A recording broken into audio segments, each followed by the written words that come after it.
Hey guys, welcome to the MMA Mavericks. It's gonna be my first video.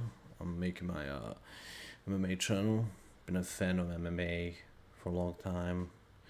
I even train myself, especially Muay Thai. So I'm gonna try and give you guys my view of some of the fights that happen and tonight the fight card, Emmett and Murphy, and then I'm also gonna go over um, some betting picks in the future, how I set up my play. So please like, share, and subscribe. And welcome to MMA Mavericks. So first fight we're gonna take a look at is Demopoulos Alakaser, as you can see over here.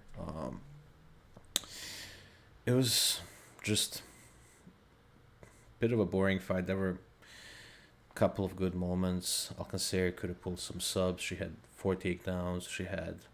Um, she was outstriking Demopoulos, but mostly just ground game, grind, 3 rounds. The fight's odds were pretty even, but Alcacer was pretty much more dominant one, and she took this fight pretty easy. Next fight I want to go over is Buda and Satubaldiev. So Satubaldiev took this fight on a very short notice, and it was like he just took it on Thursday, I think. So it was like he had a couple of days to prepare for this fight, and he did pretty good considering um, how short of a notice it was. So Buda, Buda's style. It's like he's pretty heavy, so he just grinds his opponents, picks into the fence, and foot stomps, all of that. He's probably one of the most boring fighters in the UFC. So he would just grind him to the fence and then just try to get off there. But Satubayev was very promising. He had a couple of good moments. He actually had in the third round he had a nice shot with the right hand that almost knocked out Budai. And he was severely undersized. Like the difference was crazy in the fight. He's a really a light heavyweight. It looks like a 205er, and then Budai cuts to 265. So in the future he's gonna be good. Pause UFC, I would give him a chance. He really came through for them, but other than that, had fun moments. But how Budai fights are, it can't be too much fun. Next fight, Henry and Falcao. I mean, this fight ended up in Henry winning by decision. Not much to say. Henry just had more strikes, takedowns. Actually, he had less. I was expecting more takedowns by Henry, but pretty close fight in some aspects. But in the end, like Henry won pretty clearly in my opinion.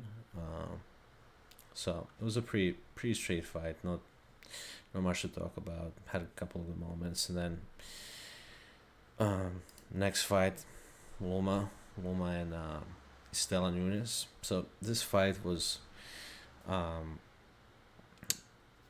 by Loma on decision.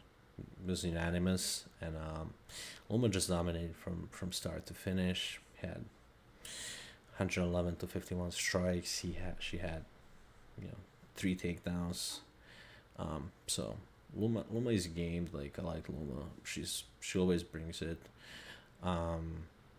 Estella, yeah, she got to work more. Like she couldn't stop Loma from taking her down at all. So not a bad fight. Next fight was good. One of the few good fights on this card. Rice McKee and Daniel Frunze. So it was a doctor stoppage TKO. Round 1. Rice McKee was good. He really took out Daniel. Like was just bleeding profusely. That had to be stuffed. But Rice is good, has a lot of potential, and I see him like doing big things in this division.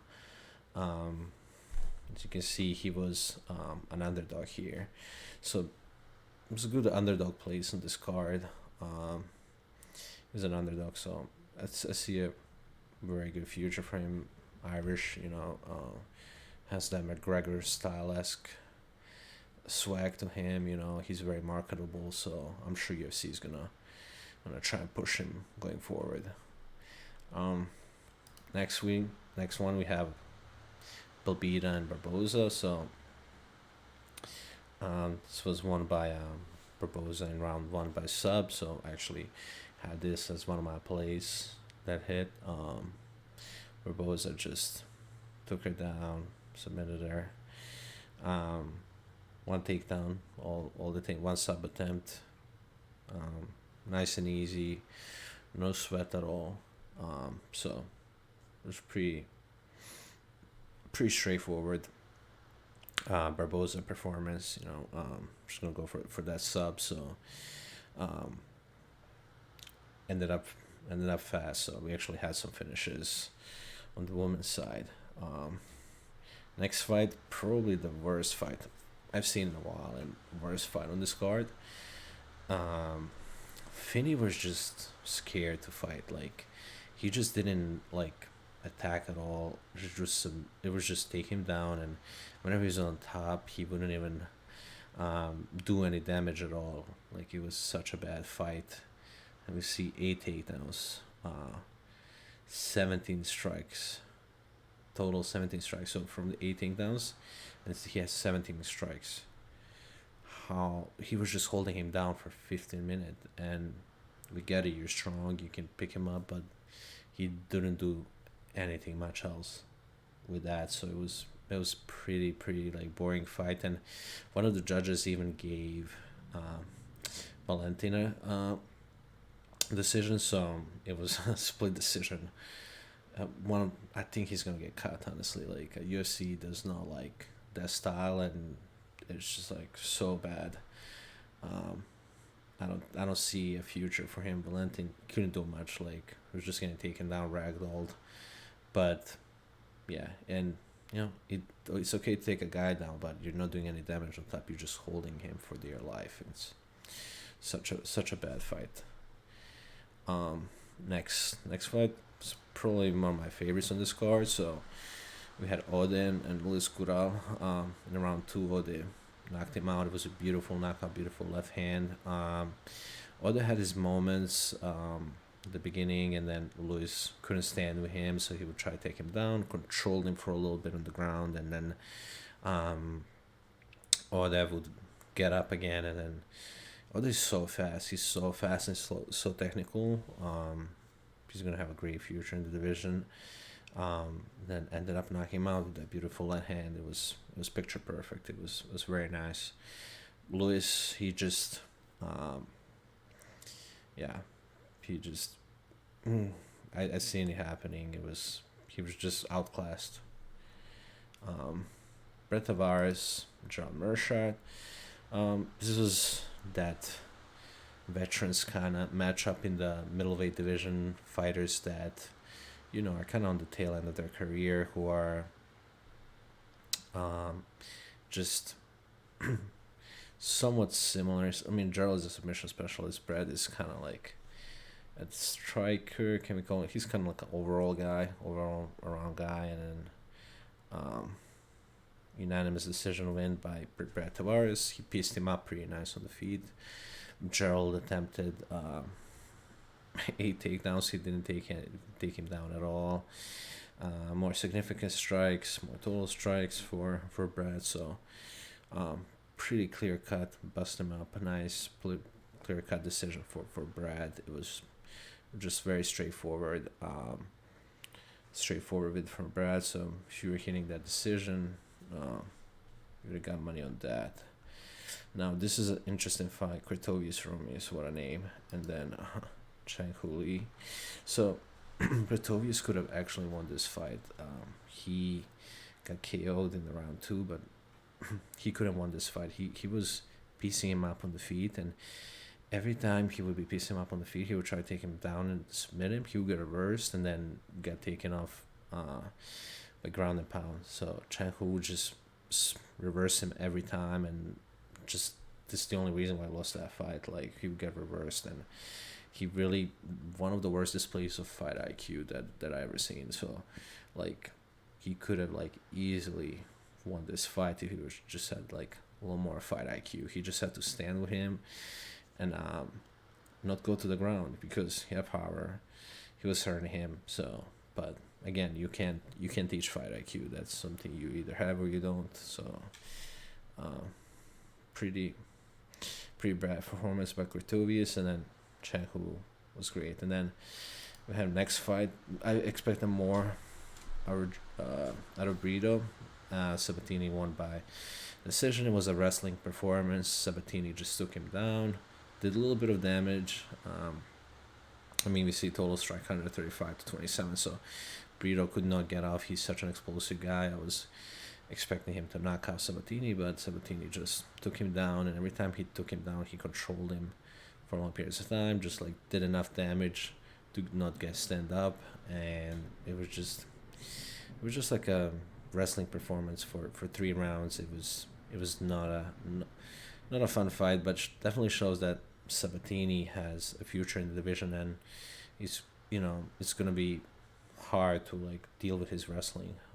Somebody's gonna have to find a way to nullify his wrestling, because he really did control him really good on the ground.